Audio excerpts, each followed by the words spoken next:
Bonjour à tous, petite vidéo pour vous faire un point réception pour ce mois de mars.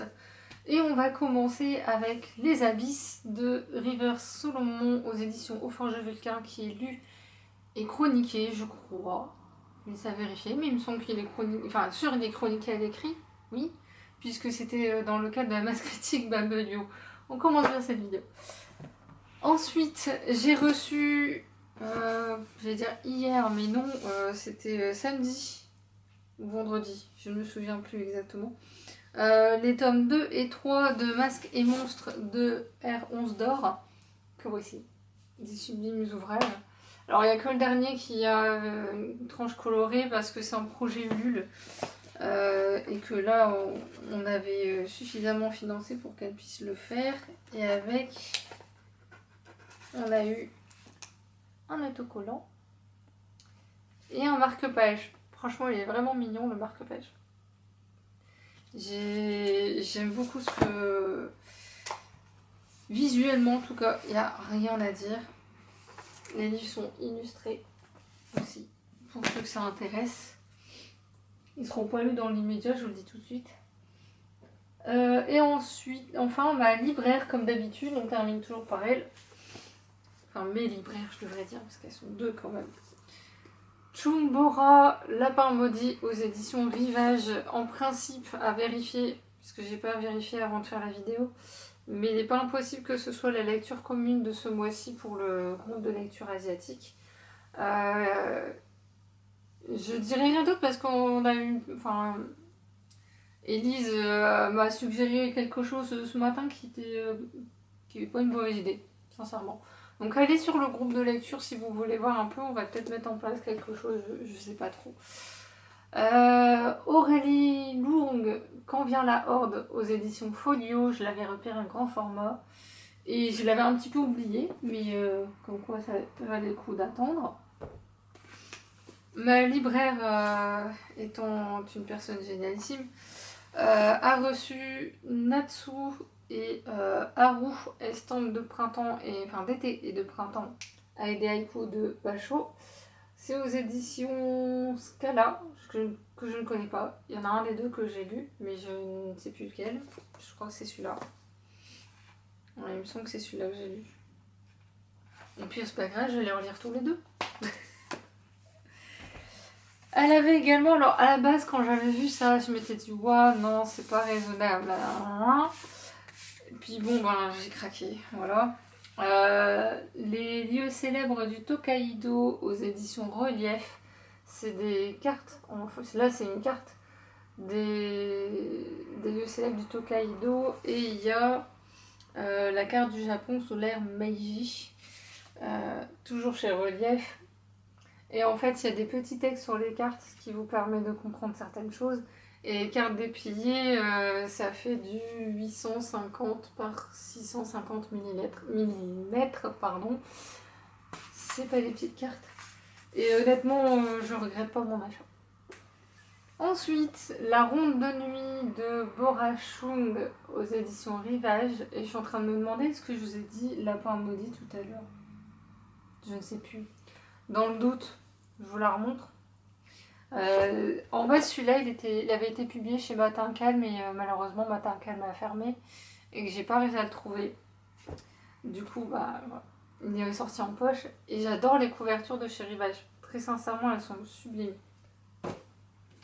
Ensuite, Le fantôme derrière le temple de Sachiko Kashiwaba, et illustré par Miho Satake. C'est le livre à l'origine qui a inspiré le film Le Voyage de Chihiro. Voilà, je crois que là déjà vous avez compris l'idée de pourquoi j'ai acheté ce livre.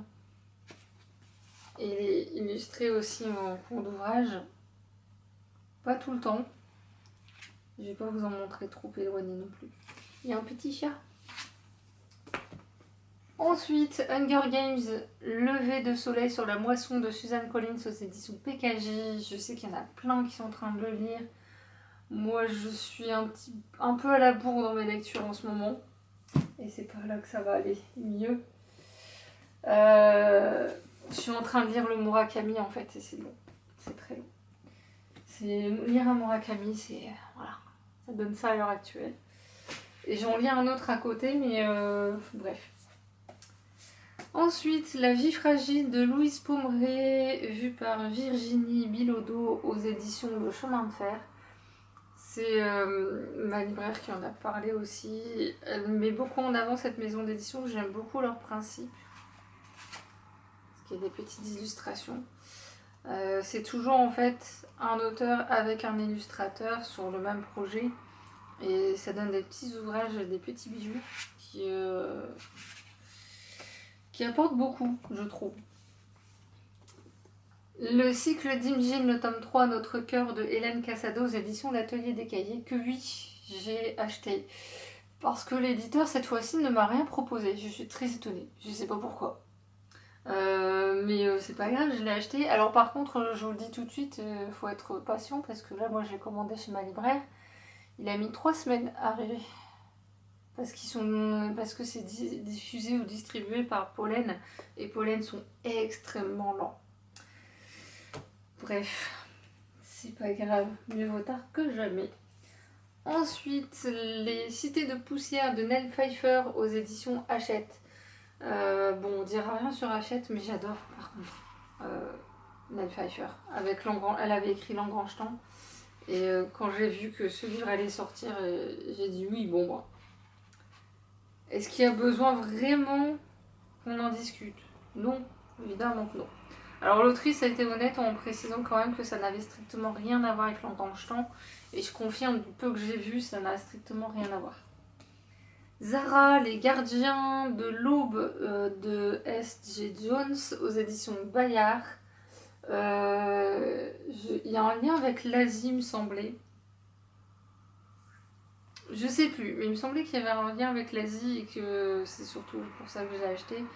Et que aussi l'histoire me semblait bien, sinon... Ah oui, Les Royaumes du Matin. Et l'autrice, en fait, a des origines sud-coréennes, je crois. Voilà, sud-coréenne. Et ça se ressent apparemment dans son travail. Nous verrons bien. Que je ne confonde pas les piles aussi, ce sera bien.